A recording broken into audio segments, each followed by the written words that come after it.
తేలిపోయింది.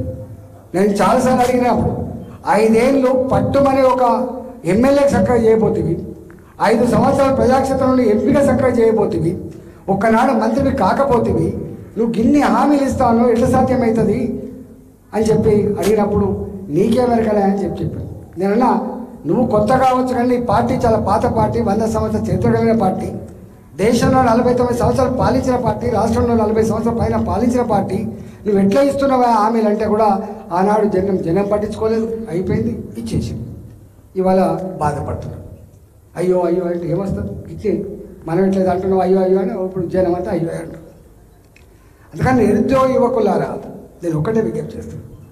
నేను స్వయంగా ఫస్ట్ టైం పార్లమెంట్లో అడుగుపెట్టినా, ఫస్ట్ బడ్జెట్ని నేను చూసిన నిర్మలా సీతారామన్ గారు ప్రవేశపెట్టినప్పుడు 4 లక్షల కోట్ల రూపాయలు నిరుద్యోగ యువతకి ఏదన్నా ఉపాధి కల్పించకపోతే, చదువుకున్న ఆ నిరుద్యోగ యువతను కనుక దేశ పురోగమనంలో భాగం చేయకపోతే ఈ దేశం బాగుపడదని చెప్పి అతి గంభీరంగా గుర్తించినటువంటి నాయకుడు నరేంద్ర మోడీ గారు.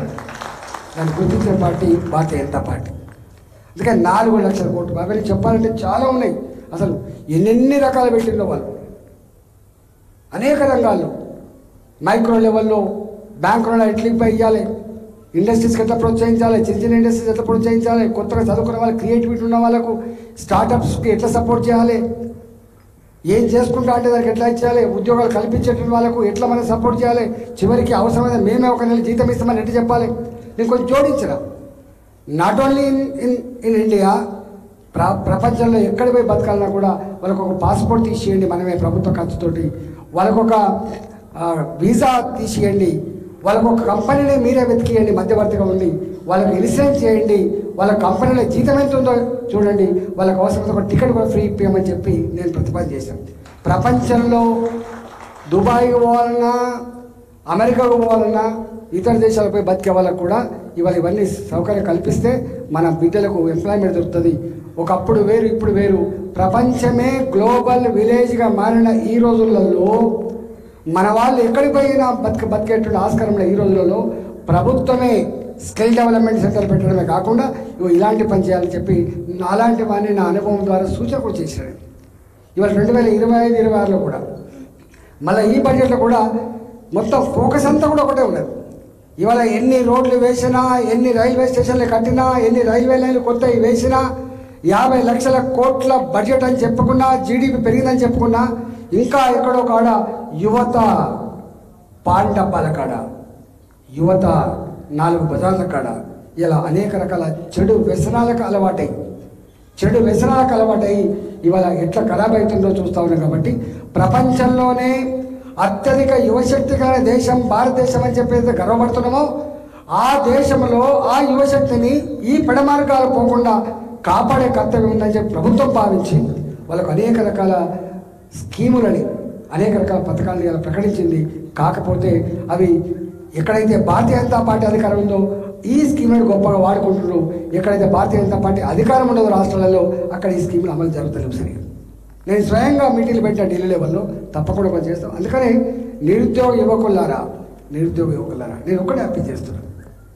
మీరు అనేక మంది చూసింది, మీరు అనేక మంది ఓట్లు వేసింది, మీరు దానివల్ల వచ్చిన పరిణామం ఏందో అర్థమైన తర్వాత ఇప్పటికైనా మీరు మళ్ళీ మీకోసం తప్పించే ప్రభుత్వం నరేంద్ర మోడీ గారి నాయకత్వంలో ఢిల్లీలో ఉంది కాబట్టి, మీకోసం ఇక్కడ ఇలాంటి ప్రభుత్వాలు పట్టించుకోకపోతే కొట్లాడగలిగే శక్తి ఉన్న పార్టీ భారతీయ జనతా పార్టీ. కాబట్టి ఇవాళ భారతీయ జనతా పార్టీ అభ్యర్థులను ఆశించమని చెప్పి కోరుతున్నాను. ఎక్కడ సర్వే జరిగినా కూడా చాలామంది తెలియదు. ఇవాళ ఎక్కడ సర్వే జరిగినా ఒకటే అంటున్నారు, ఇంకేముంది సారు ఆ పార్టీని కేసీఆర్ చుట్టూ 10 ఏళ్ళు అయిపోయింది, సరిపోయింది, ఇక మళ్ళీ చూసేది లేదు. కాంగ్రెస్ పార్టీ తెలంగాణ ఇచ్చింది కదా, మొన్న బై మిస్టేక్ బై డిఫాల్ట్ వాళ్ళకి అధికారం ఇచ్చినాం, వాళ్ళే కూడా అర్థమైపోయింది. ఇక తప్పకుండా ఈ రాష్ట్రం సురక్షితంగా ఉండాలంటే, సుభిక్షంగా ఉండాలంటే, ఆర్థికంగా ఎదగాలంటే, నిరుద్యోగ సమస్య పరిష్కారం కావాలంటే, ఉపాధి కల్పన జరగాలంటే, అన్ని రంగాల్లో అభివృద్ధి జరగాలంటే నరేంద్ర మోడీ గారి అండదండలతో ఇక్కడ కూడా భారతీయ జనతా పార్టీ ప్రభుత్వం కొలువు తీరాలి అని చెప్పి బలంగా నమ్ముతున్న గుర్తుపెట్టుకోండి. ఇది మీకు ఎక్కడుంది, ఎక్కడ ఉండదు. ఎక్కడ ఉన్నది హుజరాబాద్లో 14 మా రఘు నిలబడ్డప్పుడు ఉన్నోళ్ళు కూడా ఓటేయాలి, గెలిచేది కాదు కదా అని చెప్పి గా నియోజకవర్గంలో గిన్ని వేల కోట్లు ఖర్చు పెట్టి గింత వేదన గురి చేస్తే అదంతా మీ కళ్ళ ముందు ఉన్నది. 1,07,000 మెజార్టీ, 1,07,000 ఓట్లు వేసి గెలిపించారు.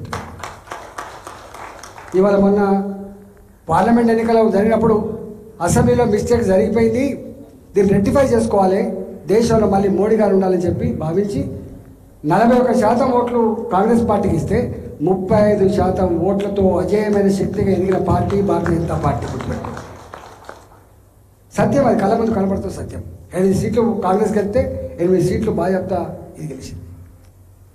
కాబట్టి రాబోయే కాలం అంతా కూడా నేను ఒకటే కోరుతున్నా, దేశంలో ఉన్న భారతీయ జనతా పార్టీ ప్రభుత్వం నరేంద్ర మోడీ గారి నాయకత్వంలో ఈ మధ్యతరగతి ప్రజలకు, టీచర్లకు, మా లెక్చరర్లకి 12 లక్షల రూపాయలు ఇన్కమ్ ట్యాక్స్ ఎగ్జెంప్షన్ ఇచ్చి 75,000 రూపాయల స్టాండర్డ్ డిడక్షన్ ఇచ్చి 12,75,000 ఎగ్జెంప్షన్ ఇచ్చిందంటే ఇవాళ కేంద్ర ప్రభుత్వం ఎవరి కోసం ఆలోచిస్తుందో ఒకసారి థింక్ చేయమని చెప్పి మా టీచర్ లోకానికి, లెక్చర్ లోకానికి ఇంకేం చేస్తున్నాను. అధికారం ఉన్న కాడ ఏం చేస్తున్నాం, ఇక్కడ ఏం చేస్తున్నాం, ఇక్కడ ఏమో కొట్లాడుతాం మేము. తప్పకుండా రేపు ఈ అన్ని సమస్యల మీద మేము ఎందుకు ఉపయోగపడుతున్నామంటే గెలిచి మొన్ననే కదా, సంవత్సరానికి ఎట్లా అవుతుందని చెప్పి తప్పించుకునే ఆస్కారం ఉంటుంది. కాబట్టి ఇవాళ మేము ఓపిక పట్టినాం. అయినా ఏ సమస్యలు అయితే నెత్తి మీద రుద్దబడ్డాయో వాటి విధ్వంసం కోసం దాని పరిష్కారం ఎట్లా కొట్టాలని మీరు చూసి ఇవాళ వాస్తవం చెప్పాలంటే ఈ 15 నెలల కాలంలో